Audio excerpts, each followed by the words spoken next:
राजकारणातील एक लढवय्ये नेते अशी छगन भुजबळ यांची महाराष्ट्रातल्या राजकारणातली ओळख। राजकारणात आल्यापासून संघर्ष आणि भुजबळ हे जणू समीकरणच होतं। शिवसेनेत असताना भुजबळांनी संघर्ष केला, त्यानंतर काँग्रेस आणि मागील 15 वर्ष राष्ट्रवादी काँग्रेसमध्येही त्यांचा संघर्ष सुरूच होता।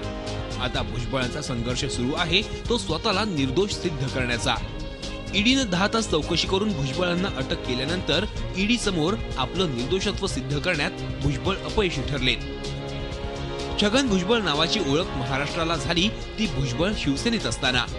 एकीकडे मुंबईत मराठी माणसाच्या हक्कासाठी लढणारी संघटना म्हणून शिवसेनेचा मुंबई ठाण्यात विस्तार होत होता। त्याच वेळी भुजबळांनी संघर्ष केला तो शिवसेना महाराष्ट्राच्या खेड्यापाड्यात पोहोचवण्यासाठी। शिवसेना खऱ्या अर्थानं गावागावात पोहोचली ती भुजबळांमुळे। मुंबईत मेकॅनिकल इंजिनिअरिंग मधील पदविका घेतलेले भुजबळ शिवसेनेत ओढले गेले। शिवसेनेसाठी केलेल्या संघर्षाचं त्यांना पुढे फळ मिळालं। 1973 साली भुजबळ मुंबई महापालिकेत नगरसेवक म्हणून निवडून गेले।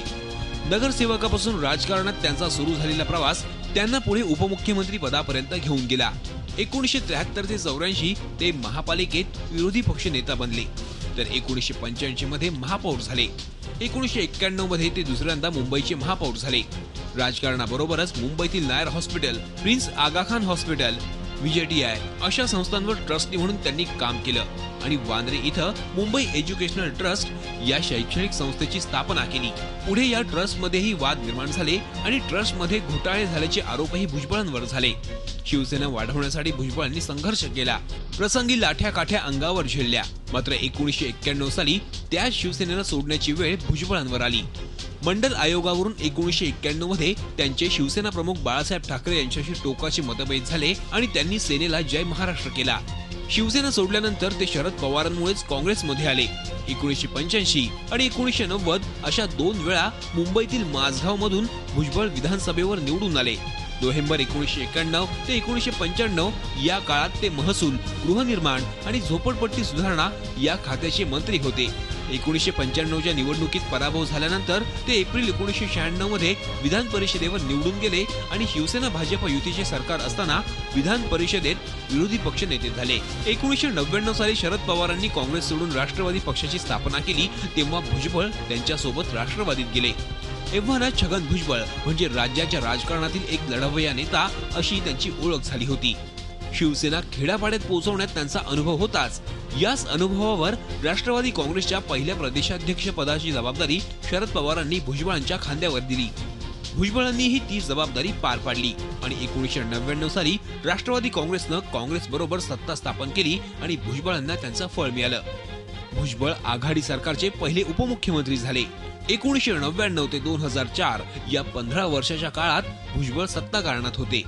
या काळात उपमुख्यमंत्री पदाबरोबरच अनेक महत्त्वाची खाती त्यांनी सांभाळली। यात गृह, पर्यटन तसंच ज्या खात्यामुळे ते अडचणीत आले ते सार्वजनिक बांधकाम खाते अनेक वर्ष त्यांच्याकडे होते। मुंबईतून निवडून येणं अवघड असल्यानं 2004 साली भुजबळ येवला मतदारसंघातून विजयी झाले। एकीकडे सत्तेत असलेले भुजबळ ओबीसी समाजासाठीही काम करत होते।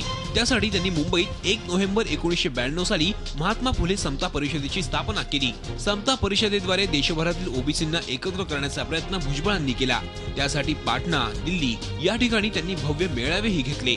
15 वर्ष मंत्री राहिलेल्या भुजबळांवर या काळात अनेक आरोप झाले। यातील काही आरोपांबाबत भुजबळांविरोधात FIR ही दाखल झालेला आहे। मात्र दिल्लीतील महाराष्ट्र सदन घोटाळ्यात ते चांगलेच अडकले। या प्रकरणी ईडीनं त्यांच्या विरोधात मनी लॉन्ड्रिंग आणि बेहिशोबी मालमत्तेप्रकरणी गुन्हा दाखल केला आणि त्यांना अटकही केली। अटकेपूर्वी हे आपल्या विरोधात राजकीय षडयंत्र असल्याचा आरोप भुजबळ करत होते। भुजबळांच्या आधी त्यांचा पुतण्या समीर भुजबळ यांनाही अटक झाली आहे, तर मुलगा पंकज भुजबळ याची देखील ईडीकडून चौकशी सुरू आहे।